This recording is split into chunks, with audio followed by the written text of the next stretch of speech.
It's been a while. Would you like to see some outfits I've been wearing for spring? Hi, my name is Sarah, and welcome to my channel, which is all about sewing and styling a handmade wardrobe. Whether you are a new or returning viewer, thank you so much for joining me. In today's video, I'm going to be sharing with you 7 days of outfits of my handmade wardrobe. But before we get to that, I'd like to share with you some pieces of jewelry that I received for free from Luisa. Luisa is a sustainable jewelry company. They contacted me and asked me if they could send me 3 pieces to share with you guys on my YouTube channel. They have a spring sale going on right now, which is buy one, get one 40% off, and that is good through April 18th. I also have a discount code knottygnome20, which I will put in the description box. Keep in mind that my discount code does not stack with the sale, it's one or the other. I've been wearing the pieces throughout the week, so you will see them show up in my outfit photos. And of course, because I just received them, I can't really give you any sort of data on longevity, but they seem really nice quality and I've been enjoying wearing them so far. The 3 pieces of jewelry that I have received are the Brody ring in a size 7.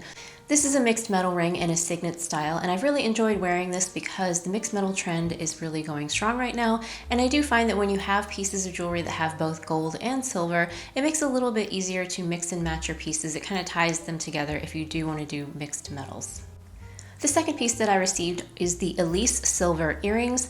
They're a little bit smaller than I was expecting based on the photos on the website, but I do really like them. I like really small, delicate jewelry, and I just like the little dangly parts. It just makes it very special and sparkly. And then the showstopper piece for me is the Masanti necklace. This is a mixed material necklace that is silver chain and pearls. I think that it's really, really pretty, and for me, it makes a statement. I don't tend to wear very chunky jewelry, and so I do think that this stands out without being too overwhelming on my petite frame, and I've really enjoyed wearing this necklace. So if you are interested in checking out Luisa, the pieces will be linked in the description box below. And just so you know, these are not affiliate links, so I don't make any money if you make a purchase. I just wanted to share these pieces with you.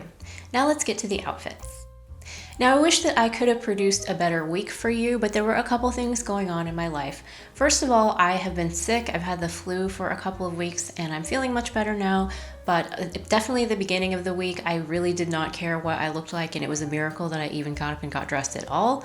So I do apologize if I don't look my best. I was doing the best that I could. And then the other thing is that this week was actually pretty cold. I mean, it's pretty normal for a springtime in Western New York.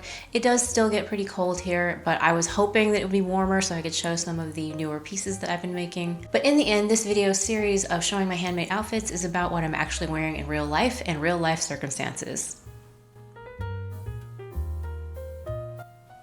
So on Sunday, I was pretty miserable, and so I just had a very simple outfit. I put on my hand-knit St. Patrick's sweater, which I made last year, and I absolutely love the sweater. It's one of my favorites. And then I had on my Anna Allen Persephone pants in a Red Bull denim that I got from Blackbird Fabrics, and then I'm just pairing that with my bright blue sneakers. Now, even though this outfit is very simple and basic, I do really like the way that the red pants look with the blue sneakers. It's a pairing that I might not have put together before. I'd be more likely to wear white sneakers in the past, or if I wanted to wear the blue ones, I would probably wear something more neutral on the bottom, but I've been trying really hard to incorporate more color into my wardrobe, and this is just a small way to do it, and I do really like the way that it looks. On Monday, I wore the Assembly Line puff shirt out of a rayon linen blend, and I wore that with my brand new Closet Core ginger jeans and my Veja sneakers. The ginger jeans were a new make for March. I used a stretch denim that has been in my stash for quite a while. I actually used the exact same denim to make the Hampton jean jacket, which you'll be seeing later on in this video. I think this is my 3rd or 4th time sewing the Closet Core ginger pattern. I bought the pattern right when it was released and I made it a couple of times, but I did not do a very good job because I didn't understand about fitting back in the day. So I thought it was long past time for me to pull out that pattern and give it another try. The view that I am wearing has the high waist with the stovepipe leg, and I think I was able to achieve a pretty good fit. Is it perfect? No, but I think that it's really good, and it's actually better than my ready-to-wear jeans. I don't feel as squeezed and uncomfortable in the thigh.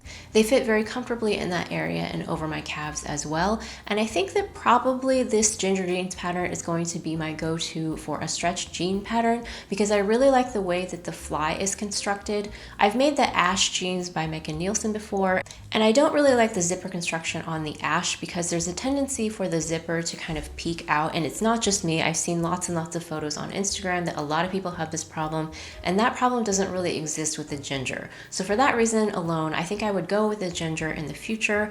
And at this stage in my sewing journey, I should be able to easily manipulate the leg shape. If I wanted to change it to be a straight leg or a boot cut or wide or whatever, I should be able to make those changes to the pattern relatively easily. My only regret with these jeans is that I picked kind of a matching top stitching thread. I picked a silver color that was in my stash, and I do wish that I had chosen a color that would stand out a little bit more, but besides that, I'm very, very happy with how these turned out. I think these definitely have to be considered as my most well-made pair of jeans to date. On Tuesday, I was working from home, so I was wearing my Hey June handmade Evans blazer out of a burgundy ponte that I got from Stylemaker Fabrics. I had on my really old denim shirt. It's McCall's 6649. This is an out-of-print pattern, and this shirt has been in my wardrobe since 2017. It's definitely had great staying power, and I don't see myself getting rid of it anytime soon. I'm also wearing my new True Bias Riley overalls. I absolutely love these overalls, and I've worn them quite a few times since I finished them. And then I just have them on with my Converse high top sneakers. So this was another chilly day, and so I had lots of layers on in order to stay warm, but I think this was a pretty good, comfortable working from home outfit. On Wednesday, I was back in the office, so I wore my Alina Design Company Hampton jean jacket over my Simplicity 8875 dress. This is a dress that I made, I think maybe 2 years ago now, out of some rayon crepe that I got from fabric.com, and then I wore the outfit with some heeled booties that I got from Target. Now I'm going to be honest with you, I haven't worn this dress in a while, and so when I put it on, it was a little bit snug in the hips, so I don't know for sure how much wear I'm going to get out of this dress. I will hold on to it because my weight does fluctuate a little bit, and so I might be able to wear it more comfortably later on in the summer. But for Wednesday, I wore it to work and I got through the day, but it wasn't the most comfortable dress that I have, so I'll probably put it away for a little while just to see if my weight changes later in the year. On Thursday, I wore my favorite Simplicity 9239 denim shirt jacket. I paired that with a Madewell denim skirt, my Target clogs, and a new piece that I just finished, which is Simplicity 9469, and it's made out of some Dashwood Studio turquoise rayon challis that I got from Minerva. If you watched my spring blouses video, then you'll know that this was on my list of things to try. I'm so glad that I made this pattern. It's a really simple, easy pattern to put together, but that nice big keyhole adds a detail that makes it a little bit more unique and interesting. And the details of the blouse are simple enough that it really showcases a gorgeous fabric, and you can just let the fabric do all of the work. Now, if I can remember, I don't think you can really see the blouse that well with the jacket over it in the photos and the clips that I took, and so I will insert a picture so you can see the blouse and see better what it looks like on its own. I am absolutely in love with this blouse. I think that it might be my favorite thing that I sewed in March, and I've actually already worn it 2 times since finishing it, so I must really love it because that's a very rare thing for me. For Friday, my final day in the office, I wore my Sew Over It Roxy jumper out of some knit fabric that I got from Joann Fabrics. I wore it with my Vicky Sews and trousers. Now the and trousers were another new make. I wanted to make some trousers for the springtime, and I wanted to try out the cargo trend. So I used some Robert Kaufman Ventana twill in this vanilla color that was in my stash, and I really like the way that these pants turned out. This was my first time sewing a bottoms pattern from Vicky Sews. I've made dresses and tops before, but never bottoms, and it went really well.